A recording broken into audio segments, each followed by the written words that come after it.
আসসালামু আলাইকুম এভরিওয়ান। এখন রাত 10টা বাজে। চাঁদপুর যে তারুণ্য উৎসব মেলাটি অনুষ্ঠিত হয়েছে, আমি সেটার উদ্দেশ্যে রওনা দিছি। তো এখন আমরা কালীবাড়ি থেকে অটোতে উঠবো। অটোতে উঠে মেলার উদ্দেশ্যে রওনা দিব।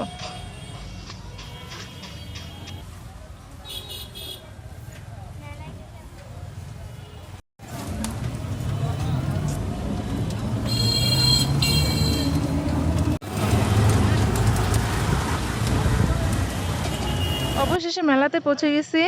এখন আমরা এই মেলার মূল যে গেট আছে সেই গেট দিয়ে প্রবেশ করব। আর গেটের শুরুতেই যদি ঢুকি তাহলে শুরুতেই দেখা যায় যে খাবারের দোকানটি রয়েছে।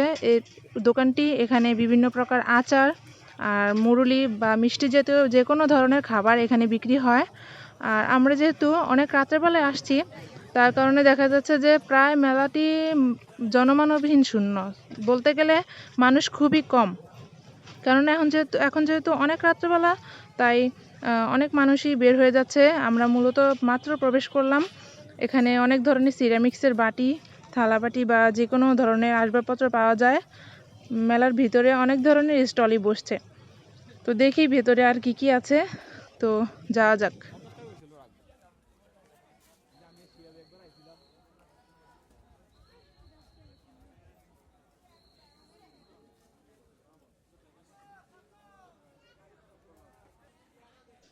বাচ্চাদের বড়দের যত ধরনের রাইড আছে সব রাইডগুলি এখানে বন্ধ।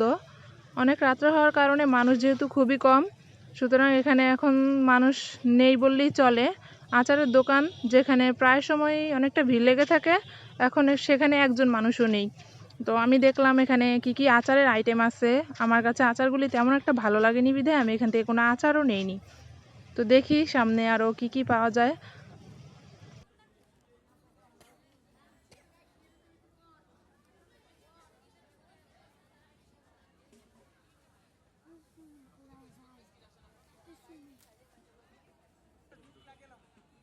অন্যান্য বারের তুলনায় এবারের মেলাটা খুবই জাঁকজমকভাবে আয়োজন করছে।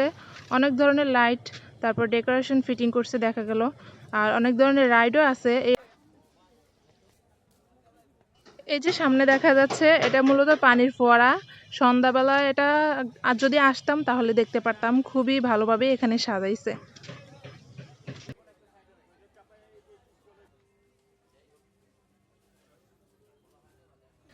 আজকের মতো ঘোরাফেরা এখানেই শেষ। আমি এখন বাসার উদ্দেশ্যে চলে যাচ্ছি, মেলা থেকে বের হয়ে যাচ্ছি।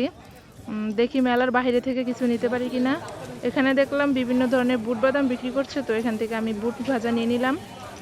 আর এই যে এখন চলে যাচ্ছি মেলার যে ঢুকতে যে গেটটা পড়ে প্রথমেই, সেখানে এরকম ঝাড়বাতি দিয়েও সাজানো হয়েছে, দেখতে ভালোই লাগে। এখন চলে আসলাম বাস স্ট্যান্ড।